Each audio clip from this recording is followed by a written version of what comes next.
જય સ્વામિનારાયણ વિદ્યાર્થી મિત્રો, પી વિભાગના તત્વો એમાં લેક્ચર નંબર 3 માં આપણે આગળ વધીએ તો ગત લેક્ચરની અંદર આપણે સમૂહ 15ના તત્વોના ભૌતિક ગુણધર્મોની ચર્ચા કરી. આજે આપણે જે મુદ્દો ચર્ચા કરવાના છીએ એ સમૂહ 15ના તત્વોના રાસાયણિક ગુણધર્મો. સમૂહ 15ના તત્વો કયા કયા છે હું તમને ફરીથી એકવાર યાદ અપાવી દઉં. Nitrogen, phosphorus, arsenic, antimony, bismuth અને મોસ્કોવિયમ.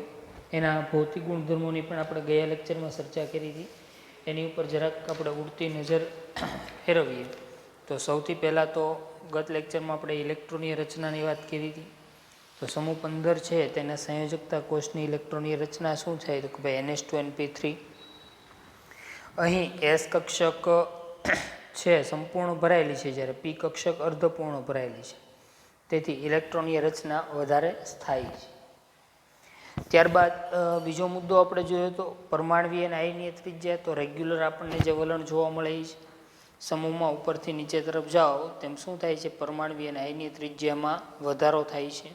પરંતુ અહીંયા ખાસ બાબત એ હતી કે નાઇટ્રોજનથી ફોસ્ફરસ પરમાણુ ત્રિજ્યામાં ખાસો એવો વધારો થાય છે, જ્યારે આર્સેનિકથી લઈ અને બિસ્મથ થાવ તો એટલી બધી પરમાણુ ત્રિજ્યા વધતી નથી. એનું કારણ શું તો કે ડી અને એફ કક્ષકોની હાજરી, એના કારણે આ ઘટના આપણને જોવા મળે છે. ત્યારબાદ ચડતો ક્રમ અને ઉતરતા ક્રમની ચર્ચા કરી. વિદ્યુત ઋણતાની વાત કરીએ તો સમૂહમાં ઉપરથી નીચે તરફ જાઓ તેમ રેગ્યુલર પરમાણુય કદ વધે છે તેમ વિદ્યુત ઋણતામાં શું થાય છે, ઘટાડો. પણ એટલો બધો ઘટાડો નથી થતો. તમે જોઈ શકો છો આર્સેનિક 2.0 છે, એન્ટીમની 1.9, બિસ્મથ 1.9. ત્યારબાદ આપણે આયનીકરણ એન્થાલ્પીની વાત કરી તો એમાં પણ કોઈ અપવાદ નથી. રેગ્યુલર સમૂહમાં ઉપરથી ક્યાં જાવ છો, નીચે, તેમ આયનીકરણ એન્થાલ્પીના મૂલ્યમાં શું થાય છે, ઘટાડો થાય છે. ઓકે, કારણ કે પરમાણુનું કદ વધે છે, એની આપણે કાલે વિગતે ચર્ચા થઈ. ત્યારબાદ સમૂહ 14ની સરખામણીમાં સમૂહ 15ના તત્વોને આયનીકરણ એન્થાલ્પીનું મૂલ્ય કેવું છે, વધારે છે.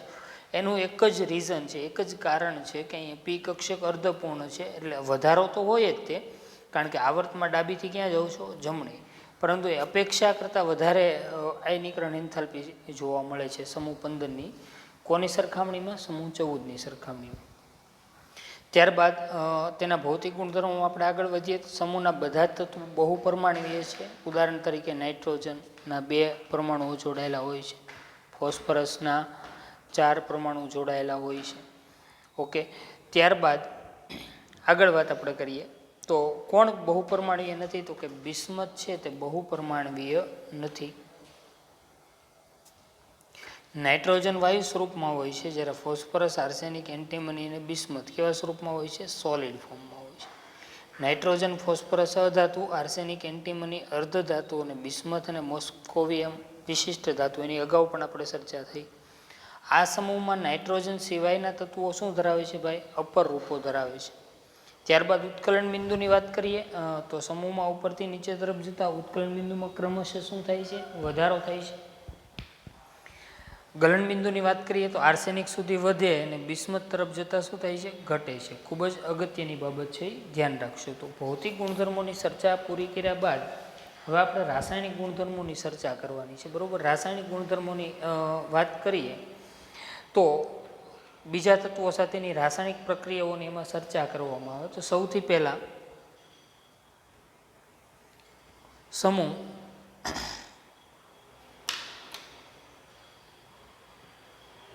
15ના તત્વોની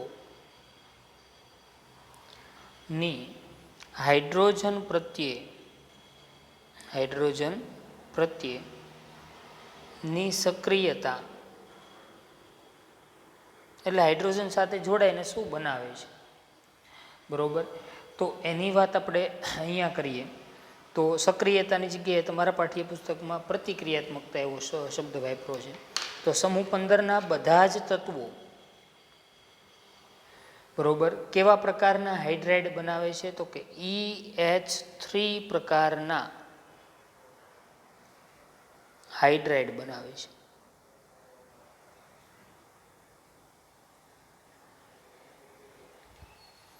E એટલે અહીંયા શું છે? તો કે E એટલે સમૂહ 15 નું તત્વ. સમૂહ 15 ના તત્વ કયા કયા છે? તો કે નાઇટ્રોજન, ફોસ્ફરસ, આર્સેનિક, એન્ટીમની અને બિસ્મથ. મોસ્કોવિયમ શા માટે નથી લેતા? રેડિયો એક્ટિવ છે. ઉદાહરણ પણ આપણે લઈએ એટલે આપણે સારી રીતે સમજી શકીએ. ફોર એક્ઝામ્પલ જો NH3, PH3, ASS3, HBS3 અને BIS3. પહેલાને ઓળખીએ છીએ, એમોનિયા કહીએ. બીજાને આપણે ફોસ્ફરસ ટ્રાયહાઇડ્રેટ પણ કહીએ છીએ, અથવા ફોસ્ફિન શબ્દ વાપરીએ છીએ એના માટે. ASS3 આર્સેનિક હાઇડ્રાઇડ અથવા આર્સિન એવો શબ્દ જે આપણે આગળ ભણશું એટલે આપણને ખબર પડશે. તો આ હાઇડ્રાઇડ સંયોજનોના ગુણધર્મોની બાબતમાં આપણે ચર્ચા કરીએ તો હાઇડ્રાઇડની સ્થાયીતા, હાઇડ્રાઇડની સ્થાયીતા સમૂહમાં ઉપરથી નીચે તરફ જતા ઘટતી જાય છે. તો સૌથી વધારે સ્થાયી કોણ થયું? સૌથી વધારે સ્થાયિત્વ શેનું જોવા મળે આપણને? તો કે સૌથી વધારે સ્થાયી છે બરોબર એમોનિયા. તો સ્થાયીતાનો ક્રમ લખવો હોય તો એમોનિયા, એના કરતાં ઓછો સ્થાયી ફોસ્ફિન, એના કરતાં ઓછો આર્સિન, એના કરતાં ઓછો એન્ટીમની હાઇડ્રાઇડ ને એના કરતાં ઓછો બિસ્મથ હાઇડ્રાઇડ. તો સ્થાયીતાનો ક્રમ. સ્થાયીતા શેના આધારે નક્કી થાય? તો સ્થાયીતા છે ને એ બંધ વિયોજન એન્થાલ્પીના આધારે નક્કી થાય. બંધ તોડવા માટે નાઇટ્રોજન હાઇડ્રોજન વચ્ચેનું બંધ તોડવા માટે જરૂરી ઉર્જા. બરોબર. તો સૌથી વધારે ઉર્જા હોય તો એ બંધ તોડવો કેવો છે? મુશ્કેલ. એટલે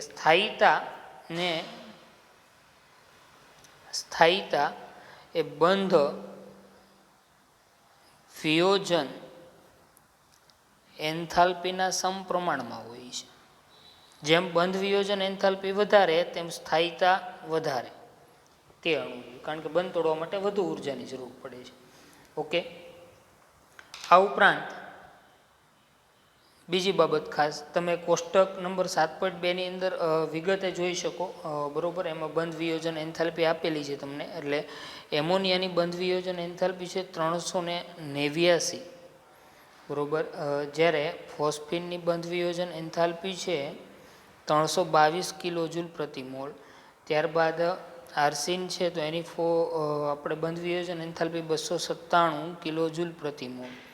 અને એન્ટીમની હાઇડ્રાઇડ બરોબર એની આપણે લઈએ તો 255 કિલોજૂલ પ્રતિ મોલ. તો આ વસ્તુ શું બતાવે છે કે જેમ જેમ બંધ વિયોજન એન્થાલ્પી ઘટતી જાય તેમ સ્થાયીતાની અંદર શું થતું જાય છે? ઘટાડો થતો જાય. જેમ બંધ વિયોજન એન્થાલ્પી વધારે તેમ સ્થાયીતા વધારે. એટલે સમપ્રમાણમાં છે મેં તમને કીધું. તો સમૂહ 15ના હાઇડ્રોજન સાથેના સંયોજનોમાં તમે શું ભણ્યા? તો કે સમૂહ 15ના તત્વોના હાઇડ્રોજન સાથેના સંયોજનોમાં તમે પહેલાં તો એ જાણકારી મેળવી કે સમૂહ 15ના તત્વો કેવા પ્રકારના હાઇડ્રાઇડ બનાવે છે. તો કે સમૂહ 15ના તત્વો EH3 પ્રકારના હાઇડ્રાઇડ બનાવે છે. MS3 પણ હોઈ શકે, M પણ હોઈ શકે. બરોબર. અને E એટલે શું? તો કે સમૂહ 15ના તત્વો હાઇડ્રાઇડની સ્થાયીતા સમૂહમાં ઉપરથી ક્યાં જાઓ? નીચે તરફ. તેમ શું થાય છે? ઘટતી જાય છે. એનું કારણ શું છે? બંધ વિયોજન એન્થાલ્પી. અને પરિણામે જેમ સ્થાયીતા ઘટતી જાય બરોબર તેમ અહીંયા હું જોડી દઉં છું તેમ રિડક્શન કરતા ગુણ વધે. તો સૌથી પ્રબળ રિડક્શન કરતા કયો થયો? હાઇડ્રાઇડની સ્થાયીતા સમૂહમાં ઉપરથી નીચે તરફ જાઓ તેમ ઘટે તેમ રિડક્શન કરતા ગુણ છે એ વધે છે. તો પ્રબળ રિડક્શન કરતા કોણ થયું? ને મંદ રિડક્શન કરતાં તો સૌથી જો બિસ્મથ હાઇડ્રેટ લીધો હોય બરાબર અહીંયા, તો સૌથી પ્રબળ જે સૌથી ઓછો સ્થાયી હોય ને એ પ્રબળ રિડક્શન કરતા હોય. તો બિસ્મથ હાઇડ્રેટ પ્રબળ રિડક્શન કરતા થયું, કારણ કે જેની સ્થાયીતા ઓછી એ સરળતાથી હાઇડ્રોજન મુક્ત કરે ને હાઇડ્રોજન મુક્ત કરે બરાબર. તો અહીંયા એ વાતને આધારે પ્રબળ રિડક્શન કરતાં કોણ થયું, તો કે પ્રબળ રિડક્શન કરતાં કોણ છે, તો કે બિસ્મથ હાઇડ્રેટ. અને મંદ રિડક્શન કરતાં કોણ થયું, તો કે મંદ રિડક્શન કરતાં એમોનિયા થયું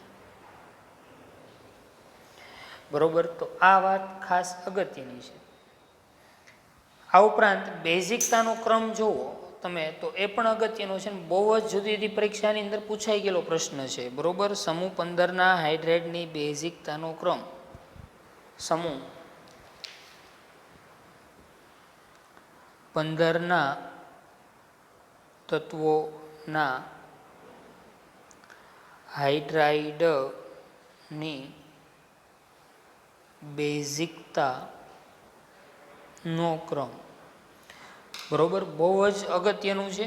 સૌથી વધારે બેઝ તો કે એમોનિયા પ્રબળ બેઝ, એના કરતાં ઓછો ફોસ્ફીન, એના કરતાં ઓછો આર્સિન, HbS3 એન્ટીમની હાઇડ્રેટ અને બિસ્મથ હાઇડ્રેટ. આ પ્રશ્ન એમ પૂછી શકે નીચેનામાંથી કયું સંયોજન સરળતાથી H+ મેળવે. H+ મેળવે એટલે બેઝ થયો, H+ ગુમાવે તો શું થયું, એસિડ. તો કોણ સરળતાથી પ્રોટોન મેળવે એટલે કે H+ મેળવે, તો કે એમોનિયા છે એ સરળતાથી H+ મેળવે બરોબર. તો આ બાબત ખૂબ જ અગત્યની છે, કારણ કે બધા પાસે અહીંયા એક અબંધકારક ઇલેક્ટ્રોન યુગ્મ છે જો મધ્યસ્થ પરમાણુ પાસે, અને તે સરળતાથી H+ ને આપી ઇલેક્ટ્રોન યુગ્મનું દાન કરે છે અને H+ જોડે છે, ઇલેક્ટ્રોન યુગ્મનું દાન કરે તો બેઝ થયો. તો સરળતાથી કોણ ઇલેક્ટ્રોન યુગ્મનું દાન કરે, તો કે એમોનિયા બરોબર. તો આ વસ્તુ ખૂબ જ અગત્યની છે બરોબર. અને ત્યારબાદ છેલ્લો મુદ્દો તેની અંદર આપણે જોઈએ હાઇડ્રેટમાં, તો કે એમોનિયા છે NH3 બરોબર એ ઘન સ્વરૂપમાં છે, તેમજ પ્રવાહી અવસ્થામાં શું ધરાવે છે, હાઇડ્રોજન બંધ. ઘન સ્વરૂપમાં મળે અને પ્રવાહી સ્વરૂપમાં હાઇડ્રોજન બંધ ધરાવે છે, અને તેના લીધે તેનું ઉત્કલન બિંદુ વધારે છે કોના કરતાં, pH3 કરતાં. ઓકે, ગલન બિંદુ ઉત્કલન બિંદુ pH3 કરતાં કેવા હોય છે, વધારે હોય છે બરોબર. તો આ હતી આપણે સમૂહ 15ના તત્વોના હાઇડ્રેટની વાત કરી આપણે, ખૂબ જ અગત્યનો કન્સેપ્ટ આપણે પૂરો કર્યો બરોબર. ત્યારબાદ હવે આપણે તેની વાત કરશું ઓક્સિજન પ્રત્યેની પ્રતિક્રિયાત્મકતા બરોબર. સમૂહ 15ના તત્વોની, સમૂહ 15ના તત્વોની ઓક્સિજન સાથેની પ્રતિક્રિયાત્મકતા. તો સમૂહ 15ના તત્વો ઓક્સિજન સાથે કેવા પ્રકારના તો ઓક્સાઇડ બનાવે છે. અહીંયા જો સમૂહ 15ના તત્વો બે પ્રકારના ઓક્સાઇડ બનાવે છે બરોબર. આ બધા તત્વો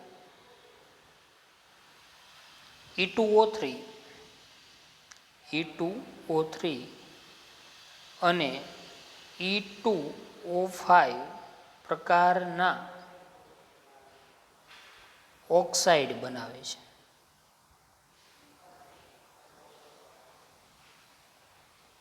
કોની વાત થઈ રહી છે, સમૂહ 15ના તત્વોના ઓક્સાઇડની આપણે ચર્ચા કરી રહ્યા છીએ. સમૂહ 15ના તત્વો બે પ્રકારના ઓક્સાઇડ બનાવે, ત્યાં E1 ને E2 શું છે, તો E2 છે એ સમૂહ 15નું તત્વ છે બરોબર. એના ઓક્સાઇડને આપણે લખવો હોય તો સારી રીતે સમજીએ એટલા માટે અહીંયા જો E2O3 અને E2O5 બરોબર. E2O3 ની અંદર ઉદાહરણમાં લઉં N2O3, P2O3, AS2O3, Sb2O3 અને બિસ્મથ ઓક્સાઇડ લઈએ. ઓકે, અને ત્યારબાદ E2O5 માં N2O5, P2O5, AS2O5, Sb2O5 અને બિસ્મથનો પેન્ટા ઓક્સાઇડ નથી મળતો, કારણ કે બિસ્મથ મેક્સિમમ છે ને +3 ઓક્સિડેશન આંક જ દર્શાવે. અહીંયા +3 ને E2O5માં કેટલો ઓક્સિડેશન આંક હોય? +5. ઓકે, તમે ગણતરી કરી શકો. ઓક્સિજનના કેટલા થાય? 5 - 2 એટલે 5 દુ 10 ને 2 એટલે +5. E2O5માં ઓક્સિડેશન આંક કેટલો છે? તો કે +5 છે સમૂહ 15ના તત્વો. અને E2O3માં કેટલો ઓક્સિડેશન આંક છે? તો કે +3 છે. ઓકે, હવે અહીંયા એક ખૂબ જ અગત્યની બાબત, બરોબર, કેટલા પ્રકારના ઓક્સાઇડ બનાવે છે? 2 પ્રકારના, E2O3 અને E2O5. બરોબર, ક્લિયરલી આપણને મગજમાં બેસી જવું જોઈએ. હવે અહીંયા નીચી ઓક્સિડેશન અવસ્થાવાળા ઓક્સાઇડ છે એના કરતાં ઊંચી ઓક્સિડેશન અવસ્થાવાળા ઓક્સાઇડ છે એ વધારે એસિડિક હોય છે. વધારે એસિડિક હોય. શું મેં કીધું? ફરીથી સાંભળો. નીચી ઓક્સિડેશન અવસ્થાવાળા ઓક્સાઇડ કરતાં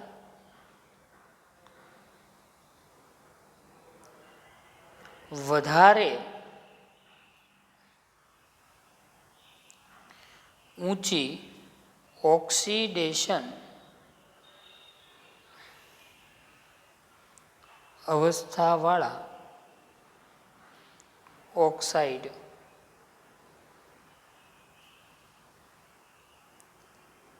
એસિડિક હોય છે. કોણ વધારે એસિડિક? વધારે ઓક્સિડેશન હોય તો E2O3 વધારે એસિડિક કે E2O5? તો કે E2O5 વધારે એસિડિક હોય છે. આમે એસિડની બાબતમાં આપણે શીખવાડેલું છે કે કોઈ પણ એસિડમાં વધારે પ્રબળ એસિડ કયો કહેવાય? તો કે જેમાં ઓક્સિડેશન આંક વધારે હોય એ એસિડ કેવો કહેવાય? પ્રબળ. ઓકે, હવે બીજી એક ખાસ નવીન વાત, જો ફોસ્ફરસ ને આર્સેનિકના ઓક્સાઇડ છે, બરાબર, આમ તો આપણને પહેલેથી આપણે જાણીએ છીએ કે ધાતુના ઓક્સાઇડ કેવા હોય? તો કે ભાઈ બેઝિક. અધાતુના ઓક્સાઇડ એસિડિક. અર્ધધાતુના ઓક્સાઇડ ઉભયધર્મી. MCQમાં પૂછાય છે, ધ્યાન રાખશું ખાસ. બરોબર, તો આ બાબતને આપણે ખાસ ધ્યાનમાં રાખશું કે નાઇટ્રોજન અને ફોસ્ફરસના ઓક્સાઇડ કેવા હોય છે? તો કે નાઇટ્રોજન અને ફોસ્ફરસ અધાતુ છે, તો અધાતુના ઓક્સાઇડ કેવા હોય? તો કે એસિડિક હોય. આર્સેનિક અને એન્ટીમનીના ઓક્સાઇડ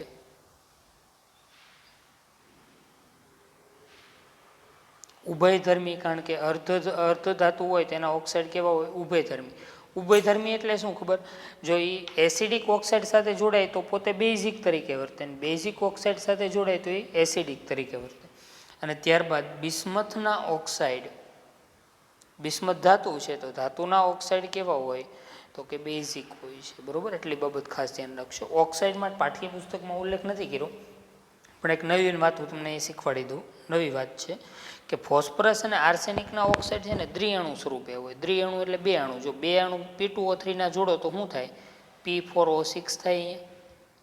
આર્સેનિકમાં શું થાય? તો કે As4O6. એમાં એની સ્થાયીતા વધારે હોય. એવી રીતે E2O5 પ્રકારમાં તો કે P4O10 અને As4O10. તો ફોસ્ફરસ અને આર્સેનિકના ઓક્સાઇડ કેવા સ્વરૂપે હોય? ડાયમર સ્વરૂપે. ડાયમર એટલે દ્વિઅણુ સ્વરૂપે હોય છે. બરોબર, આ બાબત ખાસ ધ્યાન રાખશું. કયા ઓક્સાઇડ વધારે એસિડિક છે?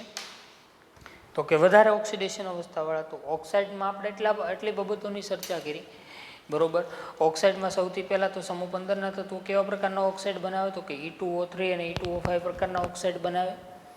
એમાં E2O3માં ઓક્સિડેશન આંક કેટલો છે? +3 અને E2O5માં +5. બરોબર, પછી એક્ઝામ્પલ લીધા. નીચી ઓક્સિડેશન અવસ્થાવાળા ઓક્સાઇડ કરતાં વધારે ઊંચી ઓક્સિડેશન અવસ્થાવાળા ઓક્સાઇડ એસિડિક હોય છે. અને નાઇટ્રોજન અને ફોસ્ફરસના ઓક્સાઇડ એસિડિક. આર્સેનિક અને એન્ટીમનીના ઉભયધર્મી. અને બિસ્મથના ઓક્સાઇડ બેઝિક હોય છે.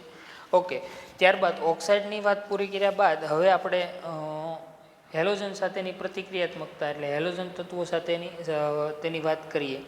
તો સમૂહ 15ના તત્વોના હેલોજન સાથેના સંયોજનો એની આપણે ચર્ચા કરીએ.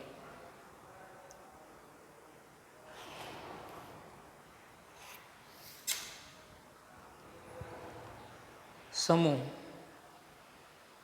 15ના તત્વોના હેલોજન સાથેની પ્રક્રિયા. બરોબર. સમૂહ 15ના તત્વોની હેલોજન સાથેની પ્રક્રિયાની આપણે વાત કરીએ તો સમૂહ 15ના તત્વો છે ભાઈ બે પ્રકારના હેલાઇડ સંયોજનો બનાવે. સમૂહ 15ના તત્વો બે પ્રકારના હેલાઇડ સંયોજનો બનાવે છે. કયા કયા પ્રકારના? તો અહીંયા જુઓ, EX3 અને EX5 પ્રકારના હેલાઇડ સંયોજનો બનાવે. ફોર એક્ઝામ્પલ હું તમને કહું, ચાલો, NF3 PCl3 કોઈ પણ હેલોજન લ્યો, arsenic trichloride, antimony trichloride, bismuth trichloride. પેન્ટાહેલાઇડમાં PCl5, ASCl5, arsenic pentachloride, antimony pentachloride અને બિસ્મથ પેન્ટાક્લોરાઇડ. પરંતુ અહીંયા ખાસ ધ્યાન રાખજો, નાઇટ્રોજનનો પેન્ટાહેલાઇડ જોવા મળતો નથી. એનું કારણ શું? બરોબર. તો નાઇટ્રોજન માટે આપણે પહેલાં તો નાઇટ્રોજનને પૂરી રીતે સમજીએ. નાઇટ્રોજનનો પરમાણુ ક્રમાંક 7, 1s2, 2s2, 2p3, 3s0, 3p0. પણ અહીંયા ડી કક્ષકો, અહીંયા બીજો કોષ જ આવેલો છે, ત્રીજો કોષ આવેલો નથી, એટલે ત્રીજી કક્ષા આવેલી નથી. જ્યારે ફોસ્ફરસમાં જુઓ તો phosphorus 15, 1s2, 2s2, 2p6, 3s2, 3p3 અને 3d0.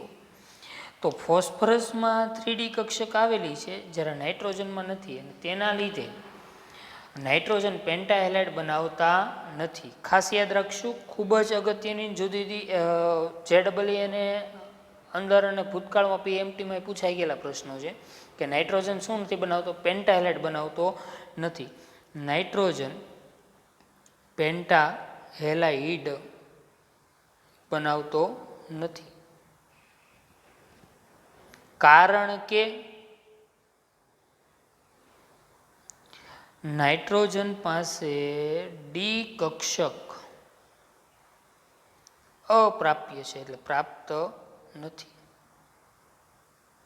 કારણ કે એને ઇલેક્ટ્રોન સમાવવા માટે ડી કક્ષક જોઈએ, પણ એમાં આવેલી નથી. ઓકે, તો આ બાબત હતી. અને તમે જોઈ શકો કે આ બેમાં વધારે સહસંયોજક કોણ હોય? તો કે જેમાં વધુ સહસંયોજક બંધ હોય એ વધુ સહસંયોજક હોય. તો ટ્રાયહેલાઇડ કરતાં પેન્ટાહેલાઇડ સંયોજનો છે એ વધુ સહસંયોજક હોય છે. બરોબર. એમાં ટ્રાયહેલાઇડમાં +3 ઓક્સિડેશન અવસ્થા છે અને પેન્ટાહેલાઇડમાં +5 ઓક્સિડેશન અવસ્થા છે. ઓકે, તો અહીંયા ખાસ યાદ રાખશું, ટ્રાયહેલાઇડ કરતાં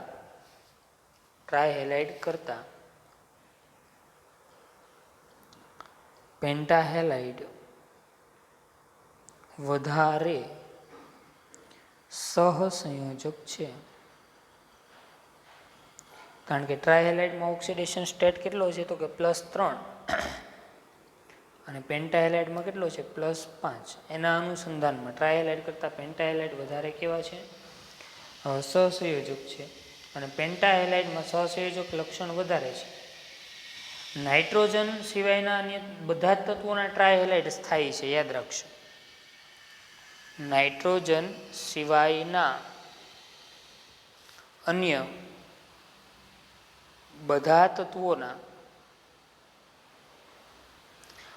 ટ્રાયહેલાઇડ સ્થાયી છે. તો એનો અર્થ એવો થયો કે નાઇટ્રોજનના ટ્રાયહેલાઇડ છે, જે નાઇટ્રોજન ટ્રાયફ્લોરાઇડ, ટ્રાયક્લોરાઇડ, ટ્રાયબ્રોમાઇડ ને ટ્રાયઆયોડાઇડ, એ કેવા છે? અસ્થાયી છે. તો નાઇટ્રોજનનો એક જ ટ્રાયહેલાઇડ સ્થાયી છે. નાઇટ્રોજનના ટ્રાયહેલાઇડની આપણે વાત કરીએ તો NF3, NCl3, NBr3 અને NI3. તો એમાંથી એક જ સ્થાયી છે, NF3. બાકીના બધા કેવા છે?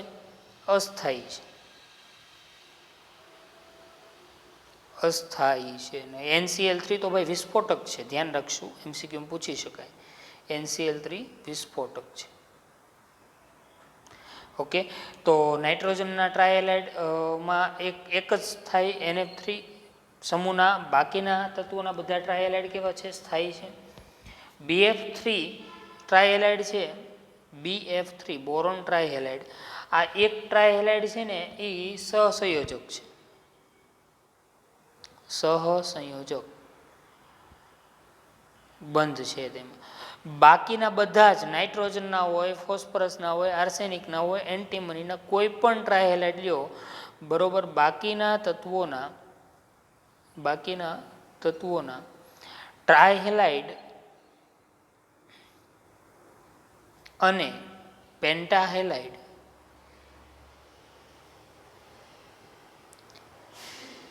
આયનીય છે. ટ્રાયહેલાઇડ અને પેન્ટાહેલાઇડ કેવા છે? આયનીય. સોરી, અહીંયા ધ્યાન રાખશું.